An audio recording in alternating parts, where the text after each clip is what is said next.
Hello les aficionados et bienvenue sur Cigar TV. Aujourd'hui, je vous propose une nouvelle vidéo d'alliance ou de pairing, cette fois-ci entre un whisky et un cigare. J'ai, concernant le whisky, ici avec moi, The Dalmore, le Cigar Malt Reserve.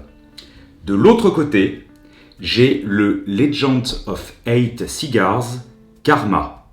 Commençons avec The Dalmore Cigar Malt Reserve. En fait, il s'agit d'un whisky qui a été élaboré exprès pour les amateurs de cigares. Il avait disparu en 2009 et a fait sa réapparition en 2012. Avec cette fois-ci un whisky plus âgé, un whisky de 15 ans. Alors le Cigar Malt Reserve est extrait d'une triple maturation en ex-fût de Xérès à hauteur de 70%, de Cabernet Sauvignon à hauteur de 10%, et de chêne blanc américain à hauteur de 20%.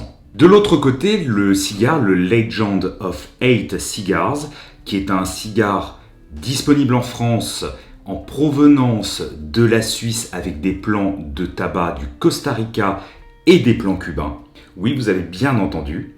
Nous propose ici un très beau cigare, le Karma, un cigare relativement imposant qui pour moi me fait penser environ à la taille d'un Duke.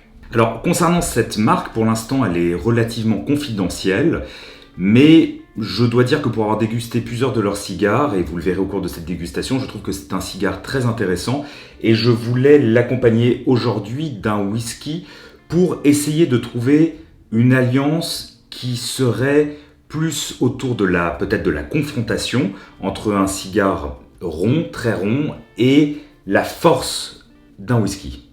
Concernant The Dalmore, il s'agit évidemment d'une marque écossaise, donc tous les whiskies proviennent des Highlands et d'ailleurs il se targue d'avoir les plus vieux alambics de cette région. Elle a été fondée en 1839 par Alexander Matheson et The Dalmore signifie littéralement le grand champ. À savoir qu'une des typicités de The Dalmore est aussi d'utiliser des fûts de Xérès pour le vieillissement de ses whiskies. La première chose qui me frappe en sentant ce Karma de Legend of Eight Cigars, c'est le cuir. Énormément de cuir qui s'échappe de cette cape. C'est presque pâtissier, c'est gourmand à l'odeur, c'est extrêmement gourmand. La cape est très belle, elle est sombre, elle est grasse. À cru, nous sommes sur des arômes plus fins, un peu moins de cuir, en tout cas pas trop d'épices. Vraiment du tabac très agréable à cru. Je vais faire le parallèle maintenant avec le whisky, en tout cas au nez. La première chose que je sens, c'est quelque chose d'assez mielé, d'assez gourmand.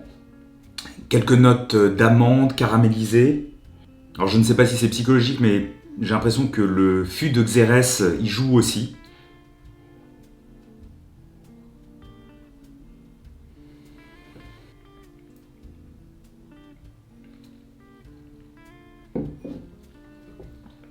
Oui, c'est très gourmand. C'est à la fois fin. En retour de bouche, on a beaucoup d'arômes, beaucoup de fruits confits. C'est un whisky riche, très agréable. Beaucoup de saveurs. On va voir si ça fonctionne bien avec ce cigare.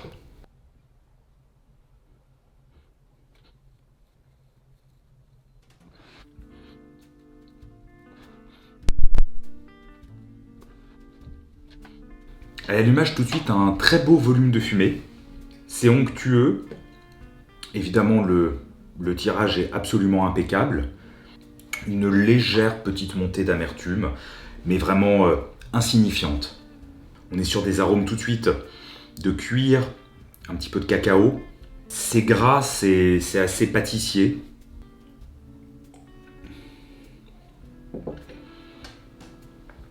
Alors là, c'est intéressant. Je viens de prendre une gorgée du Cigar Malt et je dois dire que grâce ou à cause du cigare, l'aspect peut-être un tout petit peu sucré, friandise, disparaît avec la combinaison de ce cigare.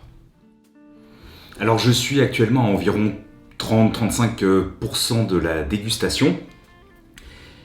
Ce cigare est vraiment très très bon. Alors il faut dire que nous sommes sur du haut de gamme, il coûte 22,50 €. De même que le Dalmor Cigar Malt est à un peu plus de 110 €.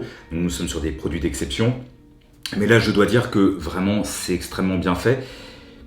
Quand je lis plan cubain, je dois dire que, je le disais au début de cette vidéo, cela m'interpelle car il y a vraiment quelque chose de cubain dans ce cigare. Ce n'est pour moi pas simplement un cigare du Costa Rica, il y a quelque chose en plus. Cela peut, pour ceux qui dégustent le cigare depuis quelques années, nous faire penser à une autre marque qui existait, en tout cas qui existait d'une autre manière il y a presque une décennie désormais. En tout cas, ce Karma est extrêmement bien fait, c'est rond, c'est puissant, c'est un cigare plutôt à conseiller après un déjeuner ou en après-midi. En tout cas, c'est vraiment très plaisant. Concernant ce whisky, ça marche très bien avec. Je dois dire, ça marche très bien avec. Je n'avais pas trop d'inquiétude.